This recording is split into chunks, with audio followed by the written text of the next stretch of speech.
नमस्कार मित्रों, आज इस वीडियो में हम बताएंगे जो हम लोग ई-केवाईसी से अकाउंट खोले हैं, ई-केवाईसी कस्टमर इनरोलमेंट, ई-केवाईसी निकाल करके यहाँ से ई-केवाईसी निकाल करके ई-केवाईसी कस्टमर इनरोलमेंट या फिर instant account generation for e-KYC, इसमें हमें CIF से क्या क्या सुविधा उपलब्ध है और क्या नहीं है उस बारे में हम बताएंगे। यहां हम आएंगे कस्टमर लॉगिन में और यहां हम ई-केवाईसी से खुले इंस्टेंट अकाउंट और ई-केवाईसी से खुले कस्टमर एनरोलमेंट मेनू वाला, दोनों अकाउंट के बारे में बताएंगे। यानी जो अकाउंट ई-केवाईसी से हम लोग खोलते हैं, ई-केवाईसी निकाल करके जब ओपन करते हैं तो वो अकाउंट जब ओपन हो जाती है तो उसमें CIF से क्या क्या वर्क करता है और क्या नहीं वर्क करता है। और हम एक अनुरोध भी करना चाहते हैं बैंक से, यदि बैंक के कोई उच्च अधिकारीगण इस वीडियो को यदि देखें तो इस पे भी समाधान करवाने की आवश्यकता है। यदि समाधान होने लायक हो तो समाधान भी कराया जाए। यहाँ पर हम कस्टमर का CIF नंबर डालेंगे, ई-केवाईसी से जो अकाउंट खुला है, और उसके अंदर देखेंगे यहाँ पर क्या क्या सर्विसें CIF बेस वर्क कर रही हैं। क्योंकि ई-केवाईसी अकाउंट जो खुलते हैं उसमें आधार लिंक रहता है, आधार से तो विड्रॉल होता है, कोई दिक्कत नहीं है। फिलहाल यहाँ हम CIF बेस में देखेंगे क्या क्या सब सर्विस है। पहले तो देख लीजिए, यहाँ डिपॉजिट सर्विस है, CIF बेस में विड्रॉल है, बैलेंस इंक्वायरी है, फंड ट्रांसफर है, एडेड बेनिफिशियरी है, डिलीट बेनिफिशियरी है, ATM कार्ड है, मिनी स्टेटमेंट है, STDR ओपन है, ओपन RD है, टर्म डिपॉजिट इंक्वायरी है, स्टेटमेंट ऑफ अकाउंट है, IMPS फंड ट्रांसफर।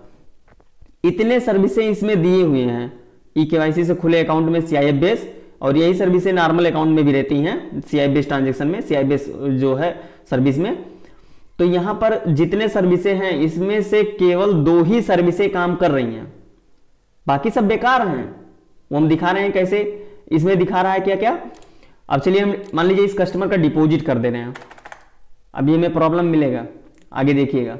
डिपॉजिट कर रहे हैं, देखिए मैसेज मिला, this service is not enable for e-KYC customer. यही सभी सर्विसों पे मिलेगा, केवल 2 सर्विसों को छोड़ करके। यहां हम फिर से CIF डाले हैं, फिर से ओके करेंगे और डिपॉजिट करके हम दिखाए हैं। फिर से अब हम यहां विड्रॉल करके दिखाएंगे, विड्रॉल भी नहीं होगा। विड्रॉल में वही एरर मिला, this service is not enable for e-KYC customer. Deposit withdrawal हम चेक कर चुके हैं। अब यहां पर दूसरी सर्विस चेक करेंगे, CIF डालेंगे कस्टमर का और उसके बाद में फिर से सबमिट करेंगे, फिर से ओके करेंगे और यहां फिर सेलेक्ट पर टिक करेंगे और यहां पर हम आएंगे बैलेंस इंक्वायरी में। अब फिर हम बैलेंस इंक्वायरी करेंगे, सबमिट करेंगे। यहां भी हमें वही एरर मिला, this service is not enable for e-KYC customer. फिर हम अगली सर्विस पे जाएंगे, फिर से वही प्रक्रिया करेंगे और ओके करेंगे, फिर से हम टिक करेंगे। अब हम यहाँ फंड ट्रांसफर पे क्लिक कर रहे हैं क्योंकि ये भी एक बढ़िया सुविधा है, बढ़िया सर्विस है कस्टमर के लिए, लेकिन वर्क नहीं कर रही तो सब बेकार है। फंड ट्रांसफर पे क्लिक करेंगे, सबमिट करेंगे, यहां भी वही एरर मिलेगा, this service is not enable for e-KYC customer. फिर से हम अगली सर्विस पे बात करेंगे। यहां कस्टमर का CIF फिर से डाल रहे हैं और यहां पर फिर से हम ओके किए, आगे गए, फिर टिक किए। अब यहां हम एडेड बेनिफिशियरी पे जाएंगे, यानी बेनिफिशियरी जब हमें ऐड किए रहेंगे तभी हम फंड ट्रांसफर कर पाएंगे, लेकिन एडेड बेनिफिशियरी भी वर्क नहीं करेंगी ई-केवाईसी से खुले अकाउंट में। एडेड बेनिफिशियरी पे क्लिक किए, सबमिट किए, अब यहां भी सेम एरर, ये भी नहीं हुआ, यानी ये भी सर्विस बंद है। हम बैंक से अनुरोध करेंगे, यदि हमारी वीडियो देख रहे हैं तो कृपया करके इस सर्विस को संभवतः यदि चालू करने योग्य हो तो चालू किया जाए, ताकि हम लोग ग्राहक को अच्छी सर्विस दे पाएं, सभी सुविधाएं हम लोगों के पास उपलब्ध रहे। अब यहाँ हम एडेड बेनिफिशियरी देख चुके हैं, अब डिलीट बेनिफिशियरी पे, इस पे हम देखेंगे, यहाँ भी हमें सेम एरर मिलेगा पक्का, हाँ सेम एरर। अब आगे बढ़ेंगे, केवल देखने के लिए है। SBI कियोस्क में बहुत ऐसी सर्विसें हैं जो केवल देखने के लिए हैं, वर्क नहीं कर रही हैं। अब यहां आ गए हम ATM कार्ड, ये भी नहीं वर्क करेगा, सबमिट, देखिए गायब, यहां तो कुछ दिया ही नहीं, और ये कभी नहीं देगा, कुछ नहीं देता है। जो नॉर्मल अकाउंट खुले हैं उसमें भी अगर आप एटीएम पे क्लिक करेंगे तो वो भी कुछ नहीं काम करेगा, वो भी ऐसे डायरेक्ट बैक हो जाएगा, कोई मैसेज नहीं देगा। अब हम एटीएम तक देख चुके हैं, अब आगे देखेंगे अगली सर्विस जो है। अब यहां पर हम मिनी स्टेटमेंट सबमिट करेंगे। This service is not enable for eKYC customer. फिर से हम आगे चल रहे हैं अगले सर्विस पे।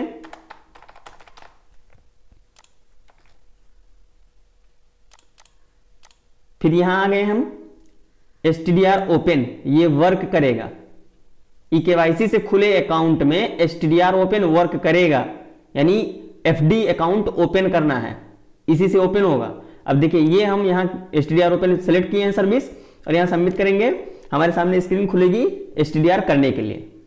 खुल गई STDR, हम कर सकते हैं। अब इसको हम बैक कर रहे हैं और फिर से हम दूसरे सर्विस पे जाएंगे। हम आप सभी को दिखाने का प्रयास कर रहे हैं कि eKYC से खुले अकाउंट में कौन कौन सी सर्विसें काम कर रही हैं, कौन कौन सी सर्विसें नहीं काम कर रही हैं। STDR ओपन हम देख चुके हैं, अब ओपन RD देखेंगे, ये वर्क करेगी। STDR और ओपन RD, यही दो ही चीज केवल eKYC से खुले अकाउंट में CIF बेस वर्क कर रही है, बस बाकी सब बेकार है, कोई नहीं वर्क कर रही है। यहां हम सबमिट करेंगे, ये भी requiring deposit amount account opening, ये भी वर्क कर रही है। अब हम फिर अगली सर्विस पे जाएंगे, यहां आ गए हम टर्म डिपॉजिट इंक्वायरी पे, सबमिट करेंगे। This service is not enable for eKYC customer, same error. फिर हम आगे बढ़ेंगे, फिर से हम सबमिट किए, ओके किए, आगे बढ़े, सेम प्रक्रिया करते चलना है हमें। फिर यहां हम स्टेटमेंट ऑफ अकाउंट, बहुत जरूरी सर्विस है ये, लेकिन फिर भी ये हाइड है सर्विस, ये सर्विस काम ही नहीं कर रही है। कोई कस्टमर आ जाए, कहते भैया हम फला तारीख को, यानी हम दिसंबर में हम अपना जो ट्रांजेक्शन किए हैं उसका हमें स्टेटमेंट चाहिए। अब इसके लिए भी हमें कस्टमर को ब्रांच भेजना है, नहीं होगा CSP से। स्टेटमेंट पे क्लिक किए, स्टेटमेंट ऑफ अकाउंट, अब सबमिट कर रहे हैं, सेम एरर यहां भी मिलेगा। This service is not enable for eKYC customer. फिर से हम अगले सर्विस पे चर्चा कर रहे हैं, सबमिट करें, ओके। स्टेटमेंट अकाउंट हम देख चुके हैं। अब यहां हम IMPS फंड ट्रांसफर, जैसे कोई कस्टमर यदि किसी को फंड ट्रांसफर करना चाहता है कि भैया हमारे रिश्तेदार हैं या हमारे घर के हैं, फला जगह हैं, उनको जरूरत है, पैसे की आवश्यकता है, आप हमारे अकाउंट में पैसा है उसे ट्रांसफर कर दीजिए, तो भैया CSP कर ही नहीं पाएगा, क्योंकि होगा ही नहीं, सर्विस ही बंद है, कहां से CSP ट्रांसफर करेगा। CSP SBI CSP को बहुत बड़ी समस्याएं हैं, इन सभी छोटी छोटी समस्याओं को लेकर। और अब यहां हम IMPS फंड ट्रांसफर भी सबमिट कर रहे हैं, same problem, this service is not enable for eKYC customer. हम आप सभी को सभी सर्विसों में जो eKYC से अकाउंट खुले हैं, सभी सर्विसों के बारे में बता दिए हैं, कौन कौन सी सर्विस वर्क कर रही है, कौन कौन सी सर्विस नहीं वर्क कर रही है। जो हम लोग eKYC से अकाउंट खोले हैं उसमें CIF बेस कौन कौन सी सर्विसें वर्क कर रही हैं, कौन कौन सी नहीं कर रही हैं, आप सभी को हम आगे दिखा भी दिए, हम यहाँ बता दे रहे हैं। डिपॉजिट नहीं वर्क करेगी eKYC से, ध्यान दीजिए, हम यहाँ जो बता रहे हैं वो eKYC से खुले अकाउंट के बारे में बता रहे हैं। eKYC से जो अकाउंट खुले हैं उसमें डिपॉजिट नहीं वर्क करेगी, विड्रॉल नहीं वर्क करेगा, बैलेंस इंक्वायरी नहीं वर्क करेगा, फंड ट्रांसफर भी वर्क नहीं करेगा, एडेड बेनिफिशियरी भी वर्क नहीं करेगा, डिलीट बेनिफिशियरी ये भी वर्क नहीं करेगा, ATM कार्ड ये तो कुछ मैसेज ही नहीं देता है, डायरेक्ट बैक हो जाता है, मिनी स्टेटमेंट ये भी नहीं वर्क करेगा, STDR ओपन ये वर्क करेगा। STDR ओपन यानी फिक्स डिपॉजिट, जिसको हम लोग FD कहते हैं, FD ओपन हो जाएगा eKYC से खुले अकाउंट में। ओपन RD, जो हम लोग RD अकाउंट ओपन करते हैं, रिकरिंग डिपॉजिट अकाउंट, उसमें जो है ये दोनों सर्विस केवल काम कर रही हैं eKYC से खुले अकाउंट में, ये दोनों काम करेंगी, STDR open RD। Term deposit inquiry ये भी नहीं काम करेगा, स्टेटमेंट ऑफ अकाउंट ये भी नहीं काम करेगा, जरूरी चीजें हैं। IMPS फंड ट्रांसफर ये भी नहीं काम करेगा। यानी जो काम नहीं कर रहा है हम लोगों के पास, हम लोग क्या करेंगे, ब्रांच भेजेंगे। और इसमें दिक्कत क्या है, कस्टमर जब परेशान होता है तो ये कहता भैया अरे वहां खाता खुलवाने से क्या मतलब है, चलो दूसरे बैंक में खुलवा लो। हम ये केवल सुझाव रूप में दे रहे हैं, हम लोग प्रयास भी करते हैं कि हमारे कस्टमर कहीं जाने ना पाए, दूसरे बैंक में ना जाने पाए, लेकिन क्या करेंगे, हम लोग प्रयास करते हैं लेकिन अब किसी को जबरदस्ती तो रोक नहीं पाएंगे। हम लोग प्रयास करते हैं कि सभी सर्विसें हम लोग कस्टमर को दें, लेकिन नहीं दे पाते हैं कुछ कमी के कारण। फिलहाल हम आप सभी को ऐसे ही नए वीडियो देता रहूंगा। आप सभी हमारे चैनल को अभी तक यदि सब्सक्राइब नहीं किया तो सब्सक्राइब जरूर करें। जब आप सब्सक्राइब किए रहेंगे तो कोई भी हम नया वीडियो बनाएंगे तो सबसे पहले आप ही को मिलेगा। अपने मित्रों को शेयर करें, सभी को ये जानकारी मिले। बहुत बहुत धन्यवाद आप सभी का।